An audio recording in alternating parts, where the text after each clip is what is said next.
hechos, eventualmente puede llegar a estar diciendo algo que lo perjudica, y eso, como usted lo está prestando acá, eso puede constituir una confesión, no sé cómo le guste decirlo. Pero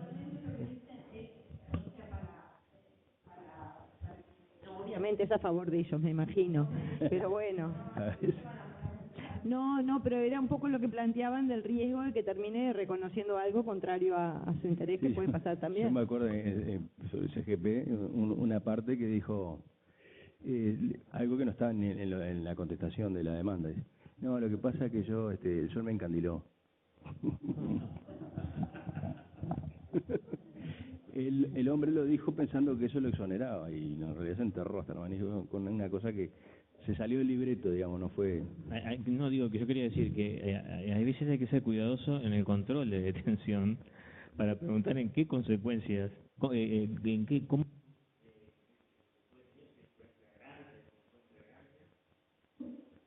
Y sabe que le dio porque luego lo que ya lo error, que yo para ver si estaba Claro. Si está, yo digo, ¿no? Si está advertido de las consecuencias legales de su declaración, de los riesgos a los que se enfrenta, y confiesa y quiere confesar, tampoco se lo vamos a impedir. No hay forma de impedírselo. Si consultó con la consultó con la defensa, se le informó el riesgo, se le informó que de ahí puede resultar una confesión y que eso puede... tampoco me parece que hay que hacerlo callar. Yo, por ejemplo... ¿En qué etapa? Sí, bueno, ¿y te cambia algo en la etapa? No sé.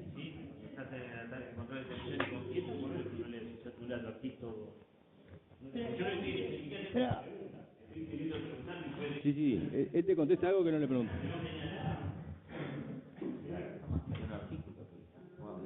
Cuando quiera. Bueno, sí, es que yo no sé si para el control de... Yo no sé si para el control de detención le preguntaría al imputado cómo fue detenido. Yo no sé si no le preguntaría al Ministerio Público, a la Fiscalía cómo fue la detención, y a la defensa si contradice lo que afirma el Ministerio Público. Este interrogatorio del imputado me parece que efectivamente es muy riesgoso, porque sin querer lo están poniendo contra las cuerdas de tener que decir algo que no debe.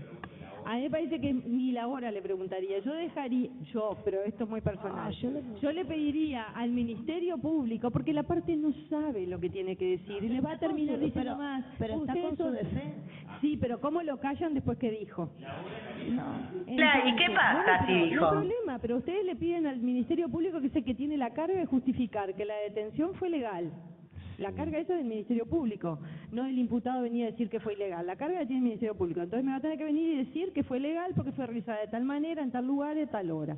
Y a partir de ahí le daría traslado a la defensa para que la defensa, no el imputado, me contradiga. Y si no me contradice, la detención fue legal. A mí en uno de los últimos controles de detención antes de la Semana de Chile, la semana pasada, me pasó que le pregunté a Fiscalía me dijo que había sido detenido 20 y 20 el día anterior, esto fue de mañana. La defensa era lo que surgía de los documentos, y le pregunté al imputado, el imputado me dijo a las 14 horas. En definitiva, como eran 15:08, algo por el estilo, tuve que disponer el cese inmediato de la detención. Pero, digo, pues si no hubiese hablado con él, la Fiscalía, porque era lo que surgía, la Fiscalía argumentó que era la información que le había dado la policía, y yo que se quiso, pero no. Yo no digo que no haya contradictorio, al contrario, digo, la Fiscalía me dice 20-20, le digo a la defensa, bueno, ¿la defensa está de acuerdo, fue 20-20 o tiene algo para decir? Supone que la defensa habló con el imputado y el imputado le había dicho, no, mirá que fue a las 2 de la tarde.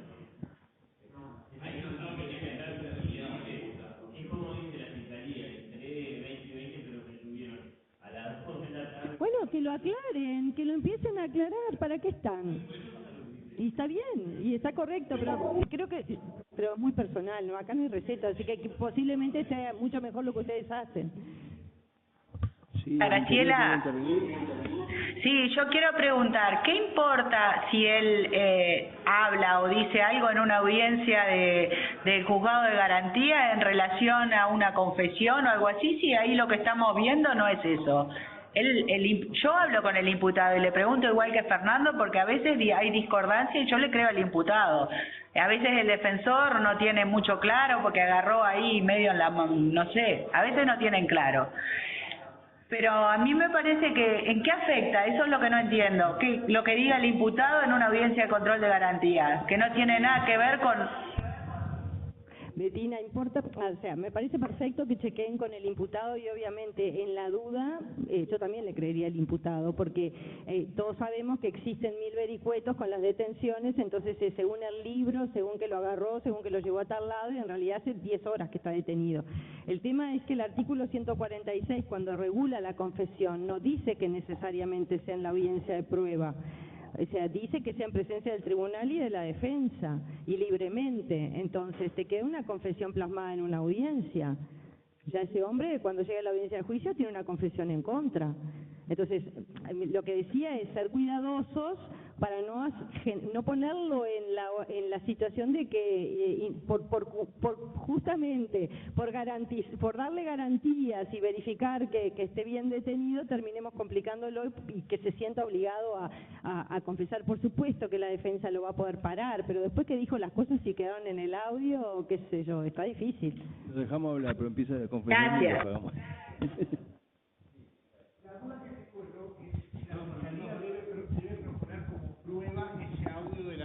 Audiencia porque a mí me pasó, justamente en un caso muy sonado que está en debate, no quiero hablar de él, pero digo, en ese caso, al final de la audiencia, en forma espontánea, estamos hablando de la audiencia de formalización, una de las 3 personas involucradas pide disculpas por lo que hizo.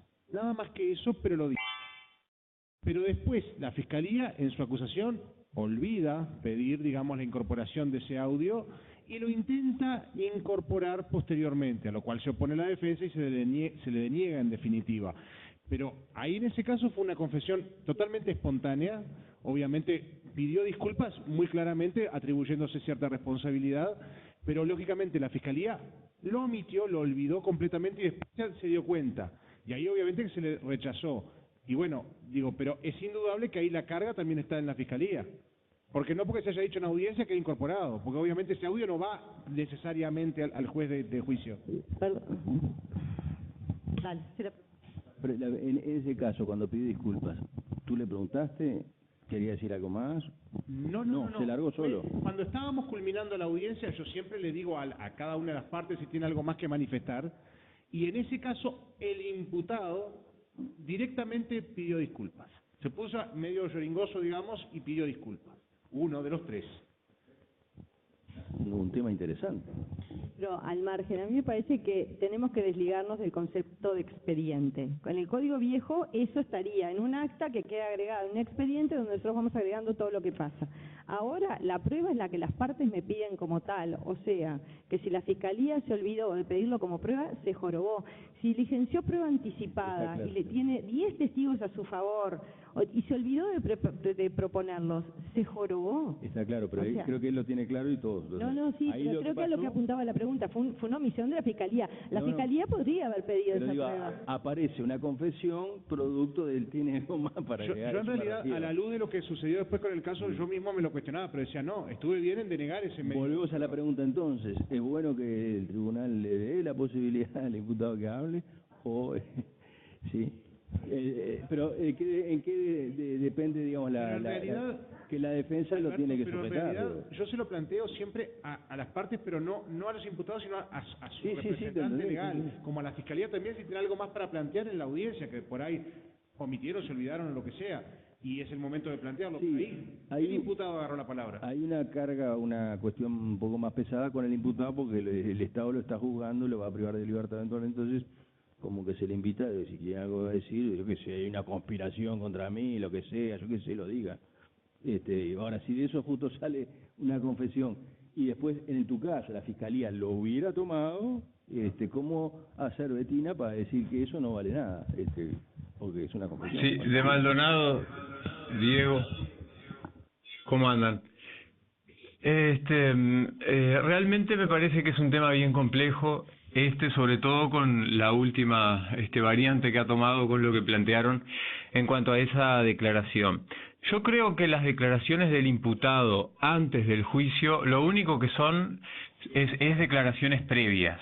en el sentido de que todo es declaración previa, tanto la carta que hizo desde la cárcel y que le mandó a un familiar, como cualquier tipo de documento que nosotros le podamos atribuir al imputado, incluso lo que declaró en las audiencias de la etapa previa. O sea, nunca la declaración del imputado va a ser prueba anticipada.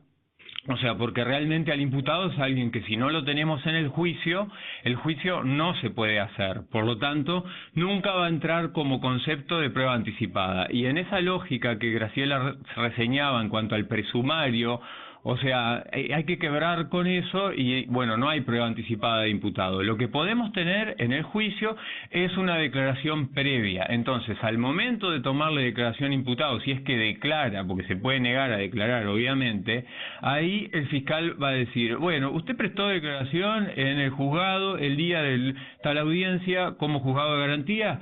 Bueno, sí o no. Bueno, señor, en la transcripción del audio dice tal cosa. ¿Usted dijo esto? ¿Por qué ahora dice otra cosa? O sea, me parece que todo lo que pasa en la etapa previa, como toda la vida previa del imputado, la finalidad que tiene es para contrastar información al momento de que decida prestar declaración en el juicio oral. Pero por eso Betina preguntaba, bueno, ¿pero qué valor tiene esto? Bueno, claro.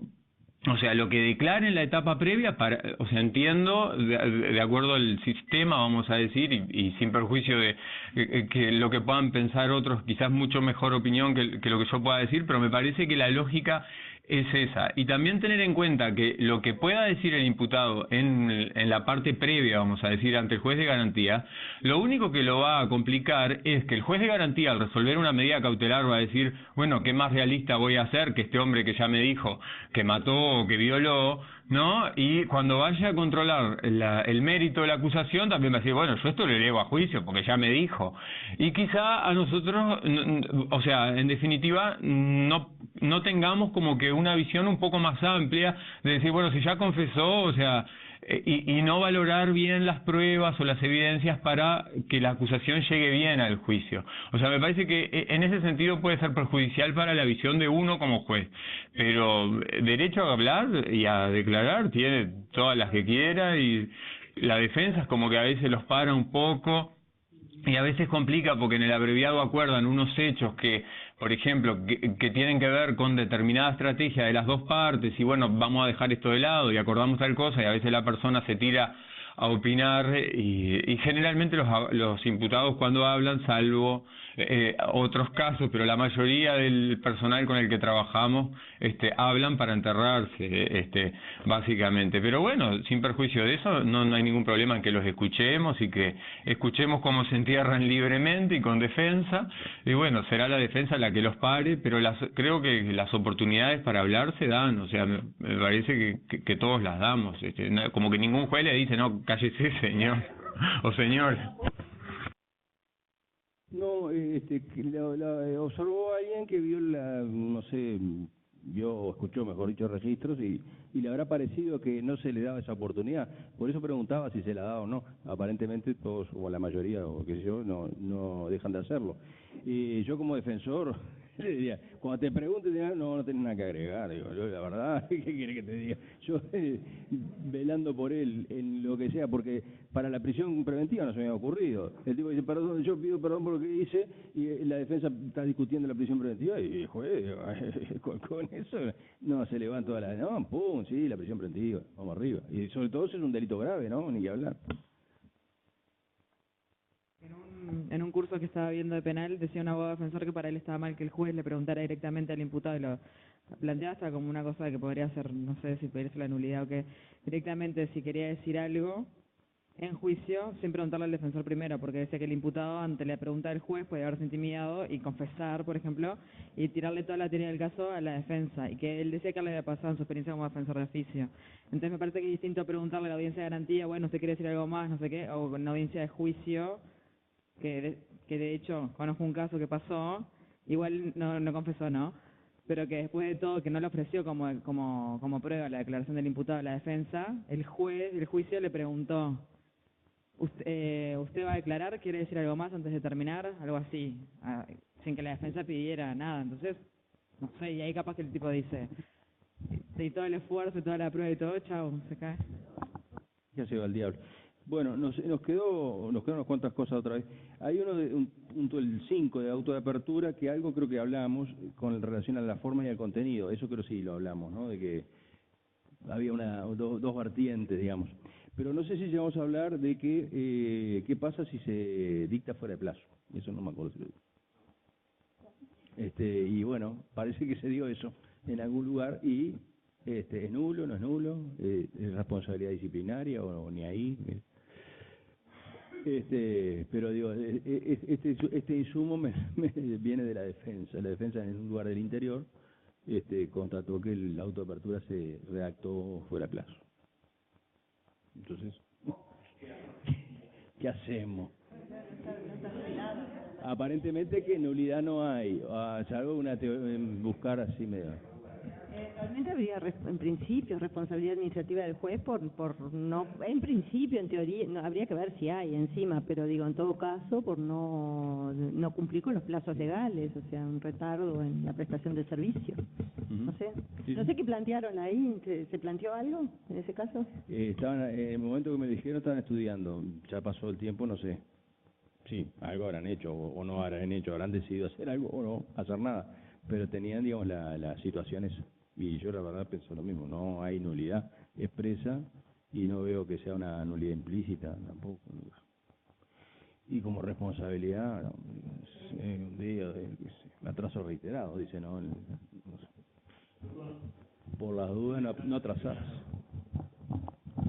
Hubo un caso de que un juez que suplía lo dejó como cuando venga el del titular haga la autoapertura, que ahí se pasó. Reintegrar el titular, y claro, cuando vino el titular pasó el plazo. Capaz que sí. ¿Ya había estado en la audiencia o...? No, porque estaba de licencia. Estaba el suplente. Lo hizo el suplente y dejó la autoapertura para el titular, que no había estado en la audiencia.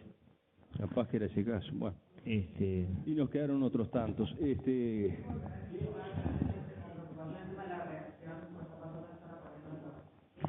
Sí. La redención, si quieren brevemente, ¿qué opinan? ¿Se tiene que rechazar un acuerdo donde algo la redención cómo es? La pregunta sería si los que llegan a condena de cumplimiento efectivo redimen o no pena en función de las modificaciones que hubo al tema de los acuerdos. Sí, también. ¿No? Sí, dos caras también. Sí, lo mismo, sí. No, porque en el acuerdo me imagino que no lo plantea. Me imagino que esto se plantea en etapa de ejecución cuando van a liquidar pena por redención. Claro. No sé. Para algunos jueces reliquidan la pena en función del trabajo de estudio y otros no. Me imagino que está pasando eso. Sí, perdón, Graciela. No hay que reliquidar y otros jueces dicen que sí, y bueno, y hay distintos criterios, entonces está, como que plantean esa duda. Perdón, Graciela, para hacer una acotación en cuanto a eso. Sí, Tacuarembó. No, yo entiendo que no hay contradicción entre el régimen de redención de pena y el de cumplimiento efectivo. O sea, cumplimiento efectivo quiere decir que la persona va a cumplir un régimen de reclusión su condena, ¿tá? Que es de tanta cantidad. Pero si por otro lado una ley que está vigente y es derecho positivo que corresponde aplicar, establece la posibilidad de que la persona por un día de trabajo, 2 días de trabajo descuente uno de prisión o el régimen, bueno, eso corresponde tenerlo en cuenta y aplicarlo porque es derecho positivo vigente. Me parece, o sea, yo lo estoy haciendo cuando son condenas, yo que sé, supongamos 12 meses, lo reservo un periodo después de la última liquidación que quedó aprobada y después pido informe a la cárcel para que me digan si hay días de trabajo y estudio, y si los hay, bueno, se hace la reliquidación y se notifica nuevamente, como en el caso del código viejo, digamos, el mismo criterio en ese sentido. No sé si está bien. Gracias. Sí. No sé si aclara algo, recordar literalmente lo que dice el artículo, ¿no? Deberá cumplir de manera efectiva en todos sus términos el acuerdo. Y el acuerdo no es necesariamente cumplimiento efectivo de prisión tampoco, ¿no? Puede ser una libertad vigilada. Bueno, sí, hay que ver qué es lo que ponen en el acuerdo. Lo que complica es que en la instrucción número 10 de Fiscalía, cuando hace la interpretación, que por supuesto para nosotros no es fuente de derecho ni nos obliga como jueces, pero digo, me imagino que es lo que complica la discusión, Fiscalía interpreta en esta instrucción que cumplimiento efectivo supone que no hay redención de pena. Entonces, por eso los fiscales deben estar en esa posición hoy por hoy. La redención creo que está mal. No digo que esté bien, digo que me imagino que es lo que está sucediendo. Claro. Sí. O sea, me parece que por más de que la circular le encomiende a los fiscales, digo, no se puede borrar el texto de la ley. La ley, el artículo 13 de la 17.897 está vigente, está reglamentado, no ha sido modificado y para mí tiene que aplicarse sí o sí. Digamos, es un beneficio que se establece a favor de los penados que nadie ha derogado ni dejado, o sea, no corresponde dejarlo de aplicar. En cuanto a la reducción de beneficios, cuando el legislador quiso limitarlos, lo hizo en algunos casos en el tema de la libertad anticipada, como pasó con el tan debatido del artículo primero, la edición de 1446, y que después se reeditó ahora con la nueva redacción de la norma sobre libertad anticipada. Ahí en ese caso directamente no pueden pedir el beneficio, pero está la ley, la modificación del código, así lo estableció en esos casos de reincidentes o determinados delitos que incluyó ahí. Sí, yo capaz que también, pero coincido en que si el legislador, no sé si el argumento si hubiera querido que no hubiera redención, lo tendría que haber dicho y lo hubiera dicho. Yo creo que no hubo intención de ninguna manera, decir, me consta, no hubo intención de excluir de redención estas situaciones. Pero no sé por qué los jueces, además, a mí, la verdad que confieso que en principio me inclino por esa solución, pero la verdad que no me queda tan claro, porque en realidad en materia, la nueva ley no modificó nada en materia de libertad anticipada, y todos interpretamos que la libertad anticipada, creo que esto más o menos es unánime, no corre en estos abreviados, porque hay que cumplir el acuerdo, ¿verdad? Y también es un beneficio que la ley da. Es opinable. Bueno, es opinable. A ver, me parece que en todo caso son dos institutos que hay que analizar qué fue lo que se quiso limitar con el 273.5. Cuando dice, en estos procesos el imputado deberá cumplir de manera efectiva y en todos sus términos con el acuerdo alcanzado con la Fiscalía. Si cumplir en todos sus términos es tantos días de privación de libertad efectiva, yo creo que acá hay un texto legal que permite modificar la ley que estableció la redención de pena. Es por lo menos que es discutible, no sé si es la solución, realmente no lo tengo claro, pero creo que es bastante discutible. No me parece que sea tan disparatado. Es una opción. No sé si apuntó a eso. Yo me acuerdo... Porque lo que se supone, lo que pasa es que el legislador parte de la base que hubo una reducción de pena que lo favorece y que por eso lo que se favorece por un lado después no puede volver a favorecerse con otro instituto. Hay que ver, acordate, Graciela, la evolución de esa norma, porque en el proyecto de Poder Ejecutivo no me acuerdo, pero no venía así. Venía mucho más claro, mucho más explícito, y el profeso, para, digamos, pasarlo más llevable, lo dejaron así como más light. Sí, es más, en alguna discusión parlamentaria se habló de la redención, si no recuerdo mal. A lo mejor me estoy equivocando, pero quizás tú te acordás.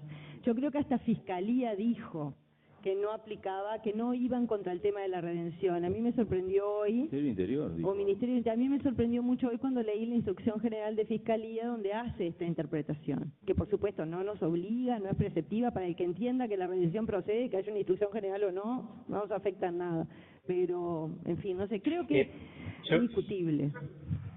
Yendo un poquito más al tema de fondo, digamos, de la posibilidad de redención, de la finalidad que se busca con otorgar ese beneficio al imputado, yo creo que nosotros no podemos dejar de tener en cuenta la sancionatoria, la de provocar una aflicción, pero también la de rehabilitación, y eso surge del texto constitucional.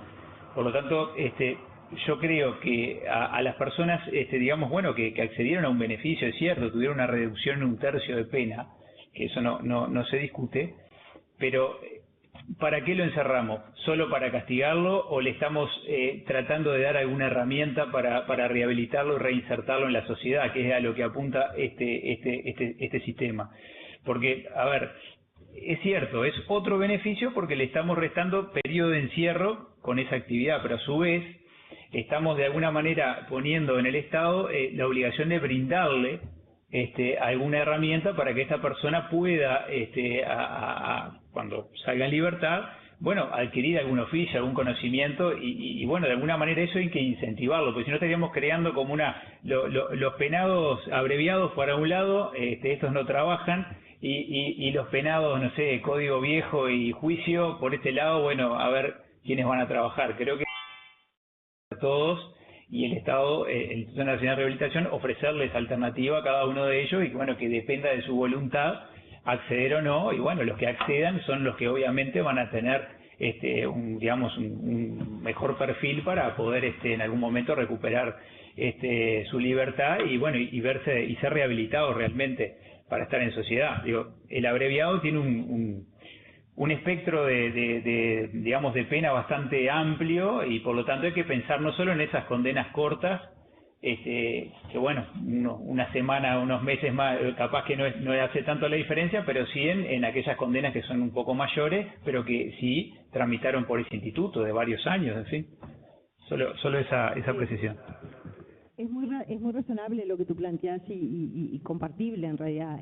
Lo que no sé a qué apuntó el legislador, a mí no me queda muy claro qué fue lo que quiso buscar. Todo parecería, yo creo que querían limitar todo porque estaban con pánico ante el abreviado. En realidad ni siquiera habría sido necesario esto, bastaba, me parece a mí, que la Fiscalía, ya que iba a dar instrucciones, diera instrucciones a los fiscales de que tomaran en cuenta que existía el Instituto de la Libertad Anticipada, que existía el Instituto de la Redención de Pena, que cuando hicieron un acuerdo tomaran en cuenta que estos dos institutos podían ser aplicables y acordar una pena razonable de entrada. Entonces no hubiéramos llegado a esta modificación. Es más, no sé ni siquiera sé si la Fiscalía no fue razonable, porque yo la verdad que la información que tengo es lo que publicó la prensa y como los casos nunca los vi, a lo mejor a lo mejor eran muy razonables esos acuerdos, no lo sé, pero esto fue como una reacción, entonces parece que lo que quiso fue limitar todo. Yo lo que planteo es que a mí la redacción me genera dudas, filosóficamente comparto lo que decía el colega Tacuarembó sin ninguna duda y además creo que no era necesario hacer esta modificación, pero bueno, está hecha, ahora tenemos que lidiar con ello. Pero digo, sin ser tan, insisto, el proyecto vino de una manera, salió del Poder Ejecutivo de una manera, mucho más clara la restricción, y quedó a mitad de camino, porque no se quería, a texto expreso, limitar beneficios, claramente con la redención jamás en ningún caso, y después con la libertad anticipada quedó por ahí. La libertad vigilada no le generó problemas, o sea, no había problema, por eso dice, en todos sus términos, el acuerdo tiene libertad vigilada, vamos arriba en la libertad vigilada. Y la libertad anticipada, si no está dicho expresamente, incluso se puede discutir. La redención yo creo que no, que claramente está, digamos, no está afectada por la norma. Y sí, claramente el tema de la salida es mucho más fácil con los fiscales, teniendo en cuenta eso. Vamos a negociar si hay redención, no hay redención, yo qué sé, no sé, o libertad anticipada, distintos sistemas de cumplimiento de la pena. Así que digo, en mi opinión, no... Yo compararía el mensaje del Poder Ejecutivo con lo que está en la ley y en realidad lo que salió de limitaciones es bastante, para lo que estaba, bastante light. Entonces no hay que, me parece, extremar la interpretación restrictiva por la letra que está ahí, es decir, en todos sus términos el acuerdo y la redención no tiene nada que ver. Sí, con la anticipada tampoco lo pusieron blanco sobre negro, negro sobre blanco, como dicen, no quisieron. ¿Por qué no quisieron? Porque estaba en la negociación, tenía que tener... hay temas políticos, en definitiva, y largó, quedó así la norma de forma media bastante ambigua. Bueno, seguimos un mes más. No sé si de repente podríamos buscar una mecánica que podría ser a través de la asociación de no hacerlos tan separados estos encuentros y tan cortitos, se pasa relativamente rápido, con muchas cosas que se suman y se podrían trabajar, digamos, en jornadas de taller o de intercambio ahí en la asociación. Pero bueno, muchas gracias a los que vinieron y a los que no vinieron también. Bueno, hasta luego el interior, chao.